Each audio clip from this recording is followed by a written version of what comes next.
Hi, welcome to this video demonstration on configuring ground control sphere with Avid Control. My name is Alex from AlexProMix. Let's have a look. Before we begin, be sure to download and install the latest version of EUCON from the Avid website. For my studio, I have two Avid S1s giving me 16 faders and a dock control. But if you don't have these controllers, you can still use the Avid Control application on an iPad. In Sphere, go to Settings, Controllers, and open EUCON Settings. From here, click Enable. Once it makes a connection, click Connect on Application Launch. In EUCON Settings, you'll notice the last focused application will show up as Sphere. We want to lock the application to the Monitor and Control Room section of the Avid Control app. So for that, we're going to click on this button. And you'll notice it's locked because the Avid Control application will display the speaker outputs to the right and the cue outputs to the left. However, we need to configure our sources. In Ground Control Sphere, we have 8 sources that we've created. These are labeled A through H.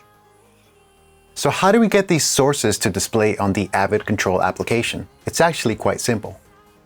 Under Source, you're going to see a grid of tabs, and they're divided by 2 sections, the header and the button. When you click on the header, it displays the main sources. This information is being fed from Ground Control Sphere. So the first one, I'll choose Apple Music. For the second one, I'll choose Logic Pro X, and the third one, I'll choose Mix. I'll click the header again to hide the sources, and now I can toggle any one of these 3 input devices, such as Apple Music, which is a 714 configuration, Logic Pro, or Mix, which is a stereo configuration.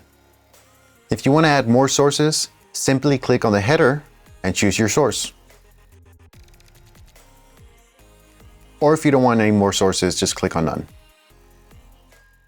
Let's select the first one, which is Apple Music. This is a 714 configuration that allows me to monitor Dolby Atmos mixes from Apple Music to my Dolby Atmos speaker setup.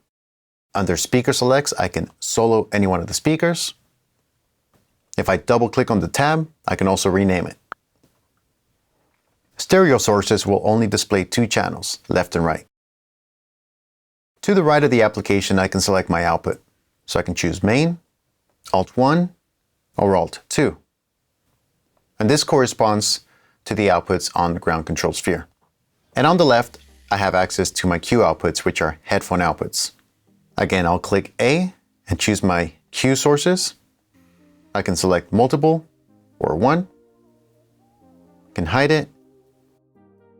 I can engage my output when it's green, or I can mute my output showing red.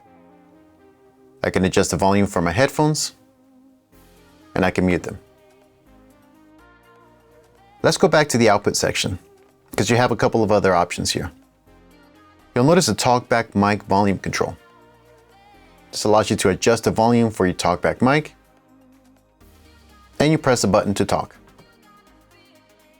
Down below, you have the main volume, which corresponds to the big knob at the center of the sphere display. You can press Cut, which basically mutes the output. And you can also engage Dim, which will turn down the volume of your mix by this set amount. Down below, you have 2 fold-down options, again, which correspond to the application, which allows you to monitor your mix in mono, or allows you to monitor the sides information of your mix. And it's that simple. With Avid Control locked to Sphere, I have access to the Sphere monitoring application at my fingertips. And by using the Avid Control application on an iPad, I have access to the monitoring section at my fingertips. For more information on Ground Control Sphere, be sure to visit gingeraudio.com. My name is Alex from AlexProMix. I hope you enjoyed this video. Thanks for watching.